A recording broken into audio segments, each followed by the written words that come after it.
मित्रांनो, आज आपण तुम्हाला घेऊन जाणार आहोत ओडिशातील पुरी शहरातील भगवान जगन्नाथांच्या श्रीमंदिरातील त्या अद्भुत रसोईत, जिच्याला जगातील सर्वात मोठी आणि रहस्यमय रसोई म्हटलं जातं. 4 धामांपैकी एक असलेलं हे मंदिर केवळ श्रद्धेचं केंद्र नाही, तर आपल्या सनातन परंपरेचा, विज्ञानाचा आणि आध्यात्मिकतेचा अद्भुत संगम आहे. तर चला जाणून घेऊया भगवान जगन्नाथ यांच्या रसोईचे रहस्य. पुरीचं श्रीमंदिर हा एक विशाल परिसर आहे. त्याची रसोई, ज्याला रोषाघर म्हणतात, सुमारे 1 एकर क्षेत्रफळात पसरलेली आहे. यात 32 मोठी खोली आहेत आणि 752 मातीची चुली आहेत. इथे दररोज 25,000 ते 30,000 भाविकांसाठी शुद्ध शाकाहारी जेवण तयार होतं. भाज्यांमध्येही केवळ भारतीय मूळच्या भाज्याच घेतल्या जातात. बटाटा, टोमॅटो, फ्लावर यांसारख्या परदेशी भाज्या निषिद्ध आहेत. जेवण कुडवा नावाच्या खास मातीच्या भांड्यांमध्ये शिजवलं जातं. 600 पेक्षा जास्त सुवार, मुख्य स्वयंपाकी आणि 400 पेक्षा जास्त सहाय्यक इथे काम करतात. मात्र प्रवेश केवळ यांनाच आहे. सामान्य व्यक्तीला आत जाता येत नाही. त्यामुळेच इथली शुचिता आणि रहस्य टिकून आहे.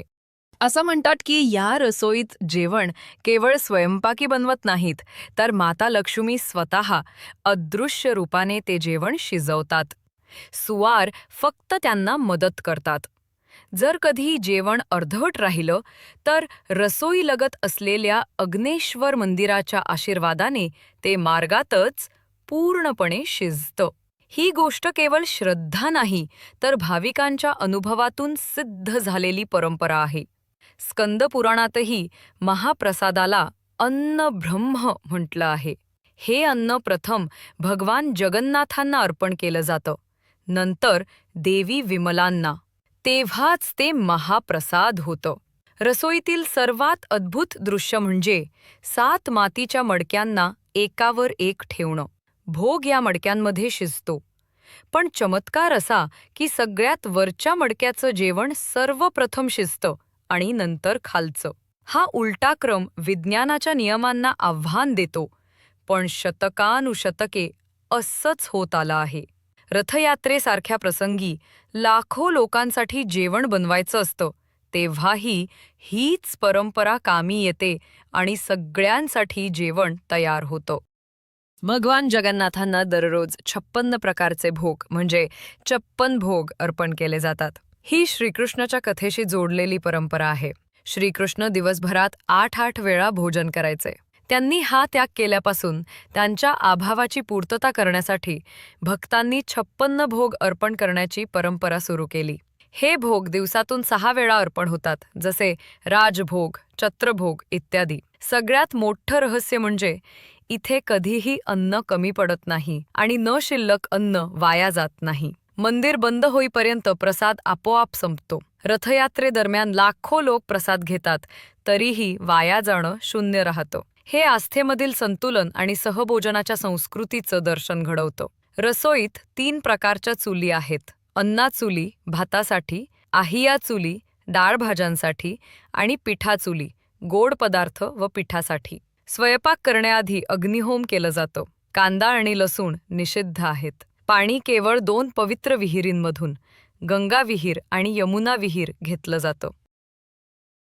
जर रसोईत कधी अशुचिता झाली, जसं की कुत्रं दिसलं, तर पूर्ण जेवण गाडून नवं तयार केलं जातं. शुचितेचा हा स्तर इतरत्र कुठेही दिसत नाही.